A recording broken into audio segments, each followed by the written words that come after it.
Hi friends, welcome back to our channel. Friends, మన channel cricket సంబంధించిన ప్రతి చిన్న అప్డేట్ మన ఛానల్ రెగ్యులర్ వస్తుంటాయి. ఇంకా మా ఛానల్ని సబ్స్క్రైబ్ చేసుకోకపోతే ఫ్రెండ్స్ వెంటనే సబ్స్క్రైబ్ చేసుకోండి అండ్ పక్కన బెల్ ఐకాన్ని యాక్టివేట్ చేసుకోండి. అండ్ అదే ఇంకా మన వీడియోని లైక్ చెప్తే ఫ్రెండ్స్ వెంటనే లైక్ చేసి మన వీడియోకి అయితే ఎంట్రీ చేద్దాం. ఫ్రెండ్స్ తప్పకుండా లైక్ చేయండి. లైక్ చేస్తే మన వీడియో మార్కెట్కి ఫస్ట్ రీచ్ అవుతుంది.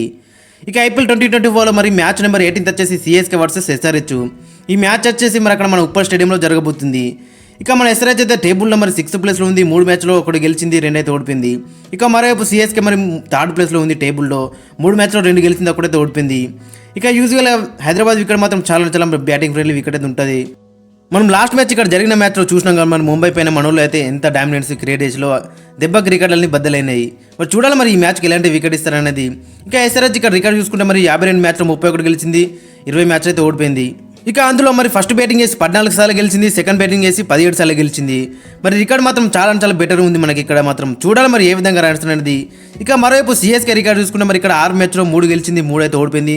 ఫస్ట్ బ్యాటింగ్ చేసి 2 సార్లు గెలిచిళ్ళు, సెకండ్ బ్యాటింగ్ చేసి 1 సారి గెలిచిళ్ళు. మరి వీళ్ళకి 50-50 ఉందని చెప్పుకోవచ్చు. మరి ఇక్కడ చూడాలి మరి ఏ విధంగా రాణిస్తారు అనేది. ఇక ఓవరాల్ హెడ్ రికార్డ్ చూసుకుంటే మొత్తం 19 మ్యాచ్లో మరి చెన్నై సూపర్ కింగ్స్ 14 సార్లు గెలిస్తే మరి కేవలం 5 సార్లు మాత్రం మన ఎస్ఆర్హెచ్ గెలిచింది.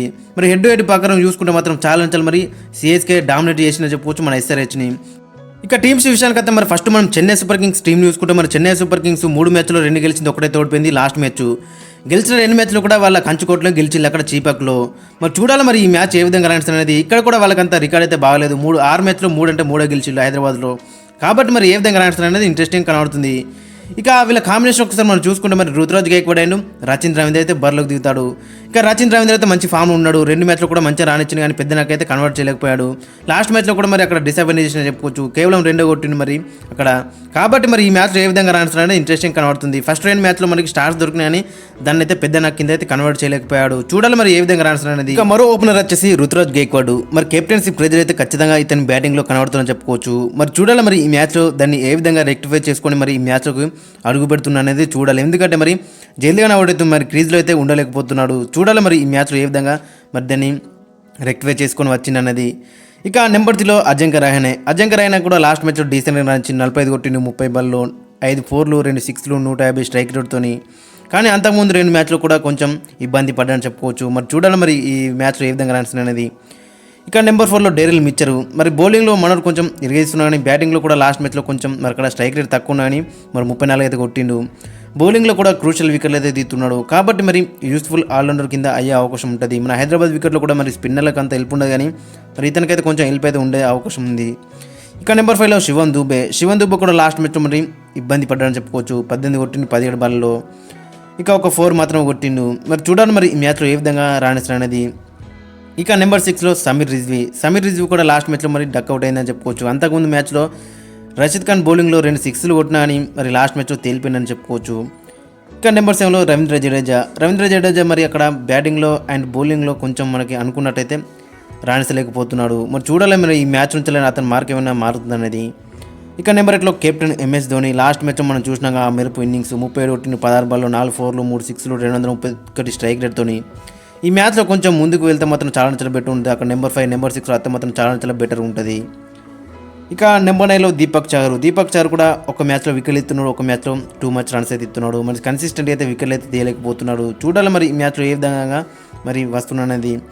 ఇక నెంబర్ 10లో తుషార్ దేశపాండే కూడా లాస్ట్ మ్యాచ్లో మంచి ఎకనామికల్ స్పిల్ అయితే వేసిండు. 4 ఓవర్లకు 24 రన్లు ఇచ్చిండు, 6 ఎకానమీతో ఒక వికెట్ అయితే తీయలేకపోయాడు. ఇక నెంబర్ 11లో మతీషా పతిరానా మాత్రం చాలా మరి బెటర్గా బౌలింగ్ చేస్తున్నా చెప్పుకోవచ్చు. లాస్ట్ మ్యాచ్లో మరి అక్కడ 2 యార్కర్లు 150 kph స్టబ్స్ అండ్ మిచెల్ మార్ష్కి అయితే మరి ఘోరంగా ఫామ్లో ఉన్నారని చెప్పుకోవచ్చు. మరి మంచి పేస్తోనే యాక్టివిస్తూనే అయితే యార్కర్లు అయితే ఎత్తున్నాడు. ఇక వీళ్ళకి ఇంపాక్ట్ ప్లేయర్గా అక్కడ మహేష్ తీక్షణారు, మొయిన్ అలీ అయితే బరిలోకి దిగుతారు.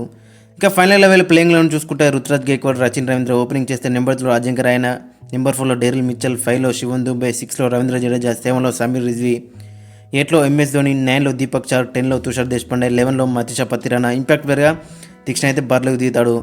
వీళ్ళకు పెద్ద డ్రాబ్యాక్ ఏంటంటే అక్కడ ముస్తాఫిజుర్ అయితే అవైలబుల్గా లేడు. ఎందుకంటే మరి US వీజా కోసం అతనైతే మరి బంగ్లాదేశ్కి అయితే చేరుకున్నాడు. కాబట్టి మరి ఈ మ్యాచ్కి అయితే అతనైతే మిస్ అయ్యే అవకాశం ఖచ్చితంగా మనకు కనిపిస్తుంది.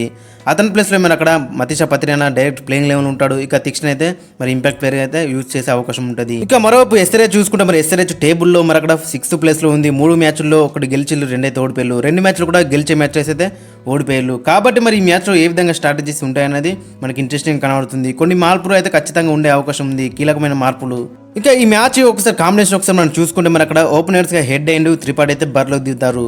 మరి మయాంక్ అగర్వాల్ లాస్ట్ మ్యాచ్లో కూడా డిసప్పాయింట్ చేసిండు. 3 మ్యాచ్లో కూడా సేమ్ కైండ్ ఆఫ్ అవుట్ అయ్యిండు. మరి 3 మ్యాచ్లో కూడా చాలా డిసప్పాయింట్ చేసిండు. లాస్ట్ మ్యాచ్లో కూడా 10 కొట్టిండు, 17 బాల్లో 94 స్ట్రైక్ రేట్తోని. కాబట్టి మరి అతని ప్లేస్లో ఖచ్చితంగా మన అక్కడ త్రిపాఠికి అయితే ఛాన్స్ ఇచ్చే అవకాశం ఉంది. అక్కడ మనకి ఇద్దరు కనబడుతున్నారు, అన్మల్ ప్రీత్ సింగ్ అండ్ త్రిపాఠి. కానీ ఫస్ట్ ప్రియారిటీ అయితే త్రిపాఠికి అయితే ఇచ్చే అవకాశం ఉంది. ఇక హెడ్ మీద కూడా లాస్ట్ మ్యాచ్లో ప్రెజర్ అయితే పడ్డది మరి మయాంక్ అగర్వాల్ ఏటి. కాబట్టి మరి మయాంక్ ప్లేస్లో మరి త్రిపాఠికి అయితే ఛాన్స్ ఇచ్చే అవకాశం ఉంది. త్రిపాఠి దగ్గర అన్అర్థరక్ షాట్స్ ఉన్నాయి కాబట్టి మరి ఇతనికైతే ఛాన్స్ అయితే రావచ్చు. మరి ఓపెనింగ్లో కూడా మనోడు పవర్ ప్లే అయితే మంచిగా యూజ్ చేస్తాడు. ఇక నెంబర్ 3లో అభిషేక్ శర్మ కూడా మరి కంటిన్యూగా మంచిగా రానిస్తున్నాడు మన ఎస్ఆర్హెచ్కి అయితే. లాస్ట్ మ్యాచ్లో కూడా 29 కొట్టిండు, 20 బాల్లో 2 4లు 2 6లు 145 స్ట్రైక్ రేట్తోని. మరి ఈ మ్యాచ్లో కూడా అదే కంటిన్యూ చేస్తే మాత్రం మన చాలా బెటర్ ఉంటుంది మన ఎస్ఆర్హెచ్ పాయింట్ ఆఫ్ వ్యూ మనం చూసుకుంటే. ఇక నెంబర్ 4లో మరి మార్క్రమ్ అయితే చాలా డిసప్పాయింట్ చేస్తున్నా చెప్పుకోవచ్చు. 3 మ్యాచ్లో కూడా చాలా డిసప్పాయింట్ చేసిండు. లాస్ట్ మ్యాచ్లో కూడా 89 స్ట్రైక్ రేట్తోని 17 కొట్టిండు 19 బాల్లో. కాబట్టి మరి ఇతని ప్లేస్లో మరి అక్కడ ఫిలిప్స్కి ఛాన్స్ ఇస్తే మాత్రం చాలా బెటర్ ఉంటుంది. ఫిలిప్స్ ఇంకా మరి బౌలర్ కూడా 2-3 ఓవర్లు వేసే సత్తా ఉంది. అక్కడ చెన్నై సూపర్ కింగ్స్ వైపు అక్కడ చాలా లెఫ్ట్ హ్యాండర్స్ ఉన్నాడు కాబట్టి మరి అక్కడ ఫిలిప్స్ అయితే మంచిగా యూస్ అవుతాడు. బౌలింగ్లో కూడా హాఫ్ బ్రేక్స్ అయితే ఇస్తాడు. కాబట్టి మరి ఫిలిప్స్ను తీసుకొస్తాం మాత్రం చాలా బెటర్ ఉంటుంది. మళ్ళీ అక్కడ బ్యాటింగ్లో కూడా మనోడు అగ్రెసివ్గా స్టార్ట్ అయితే ఇస్తాడు. కాబట్టి మరి ఫిలిప్స్కి అయితే ఛాన్స్ ఇస్తే మాత్రం చాలా బెటర్ ఉంటుంది. ఇక నెంబర్ 5లో క్లాసెన్ కూడా మరి డీసెంట్గా రాణించని చెప్పవచ్చు. లాస్ట్ మ్యాచ్లో 13 కొట్టిండు 24 బాల్లో. ఇంకొంచెం ఉంటే మాత్రం ఆ మ్యాచ్ మనలు ఈజీగా గెలిచేవాళ్ళు. ఇంకా 20-30 రన్స్ అయితే మనోడు కొట్టేవాడు. లాస్ట్ మ్యాచ్లో 24 కొట్టిండు 13 బాల్లో 184 స్ట్రైక్ రేట్తో 2 6లు 1 4. మరి ఈ మ్యాచ్లో కూడా అదే కంటిన్యూ చేయాలని అందరం కోరుకుందాం. కొంచెం ఇంకా క్రీజ్లో అవుతా మాత్రం మనకి బెనిఫిట్ ఉంటుంది ఎక్కువగా. ఇక నెంబర్ 6లో అబ్దుల్ సమద్ కూడా లాస్ట్ మ్యాచ్లో మంచిగా రానిచ్చిండు. 29 కొట్టిండు 14 బాల్లో 3 4లు 1 6 207 స్ట్రైక్ రేట్తోని.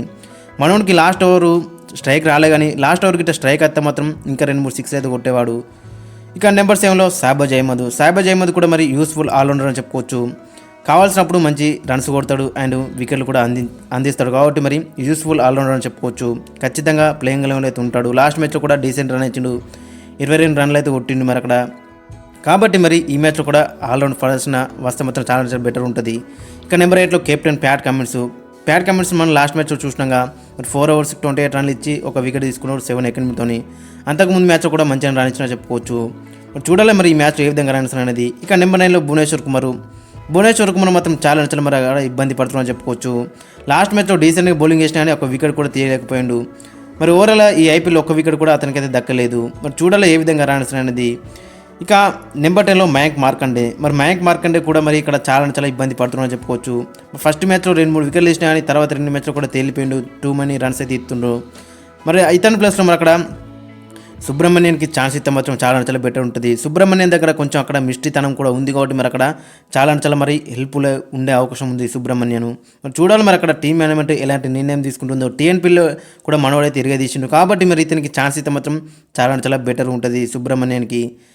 ఇక నెంబర్ 11లో జయదేవ్ ఉన్నత్కడర్ నట్టు అక్కడ ఒకవేళ ఫిట్గా ఉంటే మాత్రం ఖచ్చితంగా నట్టు అయితే ప్లేయింగ్ లెవెన్ ఉంటాడు.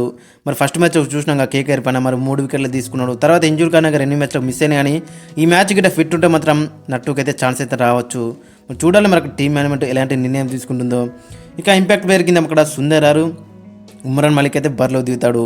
ఇక ఉమ్రాన్ మలిక్ దగ్గర కూడా పేస్ ఉంది. మరి రీసెంట్గా మనం చూస్తున్నాగా మయాంక్ యాదవ్ ఏ విధంగా మరి సెన్సేషన్ అయ్యిండో. కాబట్టి మరి ఉమ్రాన్ కూడా మరి యాక్యురేస్ ఒక్కడి మనవుడు నేర్చుకుంటే మాత్రం చాలా బెటర్ ఉంటుంది. పేస్ ఉంది, మన దగ్గర పేస్ ఉంది కానీ అక్కడ యాక్యురేస్ అయితే మిస్ అవుతుంది. లైన్ లెంత్ కూడా మిస్ అవుతుంది. వేవర్ లెంత్ అయితే మనవుడు వేస్తుంది. అవన్నీ రెక్టిఫై చేసుకొని మంచి యాక్యురేస్ అయితే మాత్రం చాలా బెటర్ ఉంటుంది. మన SRH కూడా వికెట్ అయితే మిడిల్ ఓవర్స్ అందిస్తాడు. కాబట్టి మరి ఉమ్రాన్ మలిక్ కూడా ఛాన్స్ అయితే మాత్రం చాలా బెటర్ ఉంటుంది. ఇవే 3-4 చేంజెస్ చేసే అవకాశం మనకి ఖచ్చితంగా కనిపిస్తుంది. ఉమ్రాన్ మలిక్ని తీసుకురావాలి, అక్కడ త్రిపాఠిని తీసుకురావాలి, గ్లెన్ ఫిలిప్స్ అండ్ సుబ్రహ్మణ్యం తీసుకొస్తే మాత్రం చాలా బెటర్ ఉంటుంది. అప్పుడు మన కాంబినేషన్ అనేది కొంచెం సెట్ అయ్యే అవకాశం ఉంది. మార్క్రమ్ అక్కడ మయాంక్ అగర్వాల్ మార్కండే వీళ్ళు మాత్రం చాలా మనకి డిసప్పాయింట్ చేస్తున్నారు గత 3 మ్యాచ్లో. కాబట్టి మరి వాళ్ళ ప్లేస్లో వీళ్ళు మాత్రం చాలా బెటర్ ఉంటుంది. అక్కడ ఇంకా బెంచ్ మీద అక్కడ నితీష్ కుమార్ రెడ్డి కూడా ఉన్నాడు. అక్కడ మన తెలుగు ప్లేయరు మనోడు అటు బ్యాట్తో కానీ బాల్తో కానీ ఈక్వల్గా కంట్రిబ్యూట్ చేస్తాడు. ఇక బ్యాటింగ్లో కూడా మరి టాప్లో ఆడతాడు, నెంబర్ 4లో కూడా ఆడే సత్తా ఉంది కాబట్టి మరి ఇతను కూడా ఏదో ఒక పాయింట్లో మరి తీసుకొచ్చే అవకాశం ఉంటుంది. సబ్స్టిట్యూట్గా కూడా తీసుకొచ్చే అవకాశం ఉంది. లాస్ట్ 2 మ్యాచ్లో కూడా మన ప్యాడ్లు కట్టుకొని అయితే అక్కడ వేచి చూసిండు, కానీ అవకాశం అయితే రాలేదు. చూడాలి మరి ఈ మ్యాచ్ ఆస్తే మాత్రం చాలా బెటర్ ఉంటుంది. ఇక ఫైనల్గా ప్లేయింగ్ లెవెన్ ఒకసారి మనం చూసుకుంటే మరి Travis Head and Rahul Tripathi ఓపెనింగ్లో బరిలోకి దిగుతారు. నెంబర్ 3లో అభిషేక్ శర్మ, నెంబర్ 4లో గ్లెన్ ఫిలిప్స్, నెంబర్ 5లో ఎన్రిచ్ క్లాసెన్, నెంబర్ 6లో అబ్దుల్ సమద్, నెంబర్ 7లో షాబాజ్ అహ్మద్, నెంబర్ 8లో ప్యాట్ కమిన్స్, నెంబర్ 9లో మయాంక్ మార్కండర్ సుబ్రహ్మణ్యన్, నెంబర్ 10లో జయదేవ్ ఉన్నత్కర్ నట్టు, నెంబర్ 11లో భువనేశ్వర్ కుమార్. ఇంపాక్ట్ ప్లేయర్గా ఉమ్రాన్ మలిక్ సుందర్ అయితే బరిలోకి దిగుతారు. ఉమ్రాన్ మలిక్ ఛాన్స్ ఇస్తే మాత్రం చాలా బెటర్ ఉంటుంది.